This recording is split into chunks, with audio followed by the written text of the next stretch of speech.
Have you ever checked your bank account at the end of the month and just stared at the number on the screen, trying to remember where everything went? Not one big mistake.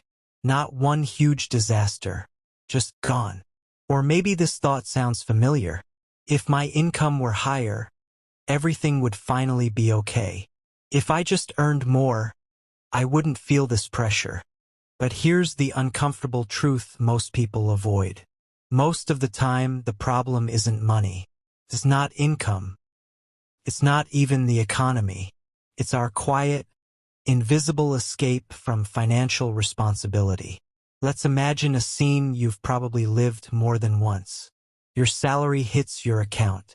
There's a short moment of relief, maybe even excitement. You tell yourself, this month will be different. A few small purchases you think you deserve. One installment you can't avoid. A dinner out because you're tired. Then an unexpected expense you didn't plan for. And suddenly, that feeling comes back. That tightness in your chest. That mix of stress and self-blame. That silent disappointment you don't talk about with anyone. And one heavy question shows up again, louder than before. What am I doing with my life? This is exactly where our story begins. Not with numbers, not with budgets, but with awareness.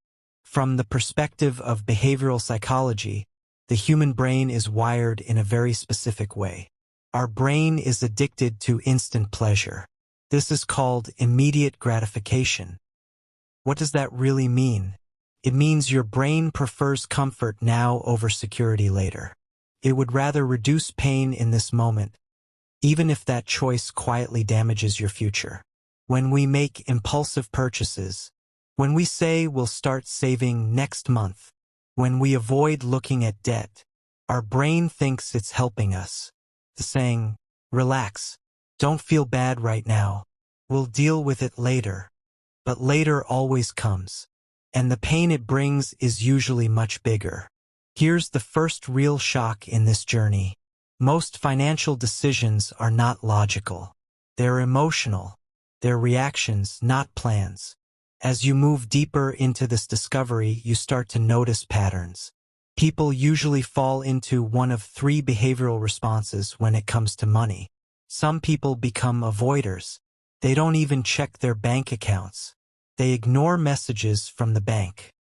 They say things like, I don't feel like dealing with it, or it just stresses me out.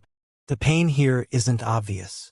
It's hidden anxiety, a constant background noise in the mind. The hope begins with awareness without judgment. Others become blame seekers. There is always someone else responsible. The economy, their family, their upbringing, bad luck, the government. Psychology calls this external locus of control. It means control has been handed over to forces outside yourself. And when control leaves, motivation follows. Then there is the third group, the acceptors. They are not perfect. They are not rich. They are not free from mistakes. But they make one powerful decision. I am responsible, even if this situation wasn't entirely my fault. And this is the exact moment where life quietly changes direction. So what does financial responsibility actually mean? It doesn't mean punishing yourself. It doesn't mean shame. It doesn't mean obsessing over every dollar. It means replacing one sentence with another. Instead of saying, I can't, you start asking, how can I manage my money better? In behavioral science, this shift has a name. Internal Locus of Control. This is when power returns to you. Not overnight, not magically, but gradually, steadily. There is pain here, real pain. Facing reality is uncomfortable. Looking at numbers you avoided, acknowledging debt, admitting past mistakes without excuses. But at the same time, something else appears. Hope, because anything that can be clearly seen can be changed. Anything that is measured can be improved. Anything that is acknowledged loses its power to control you. Accepting financial responsibility transforms life in ways most people never expect. chronic stress begins to decrease. Not because money suddenly appears, but because uncertainty starts to disappear. A sense of control slowly returns. Self-esteem grows not from income, but from honesty with yourself. And you realize something important. Financial independence doesn't start in your bank account. It starts in your mind. Research consistently shows that people with higher financial intelligence are not necessarily richer, but they are calmer, more patient, more decisive. They react less. They choose more. This means financial success is not just a number. It's a mental state, and the pain doesn't disappear immediately. It comes back in cycles. I always run out of money at the end of the month.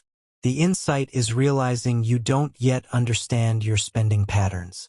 The hope is knowing that awareness makes change possible. Saving is impossible for me. The insight is understanding your brain was never trained for delayed reward. The hope is realizing this is a learnable skill. Investing is scary. The insight is seeing that fear grows in the absence of knowledge. The hope is knowing that learning makes fear smaller. Taking financial responsibility does not mean attacking yourself. It does not mean denying the past. It means making a clear decision. From this point on, I will make conscious decisions. Money management, saving, income, debt, investing, these are tools. Powerful tools. Dangerous if misunderstood.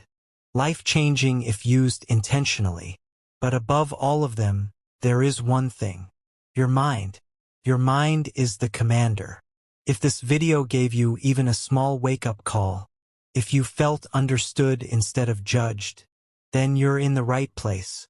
Subscribe. Not for empty motivation, not for quick fixes, but for real awareness and sustainable growth. And now, one important question for you. What is the very first step you can take today to accept financial responsibility? Write it in the comments, because your answer might not only change your own path, it might change someone else's too.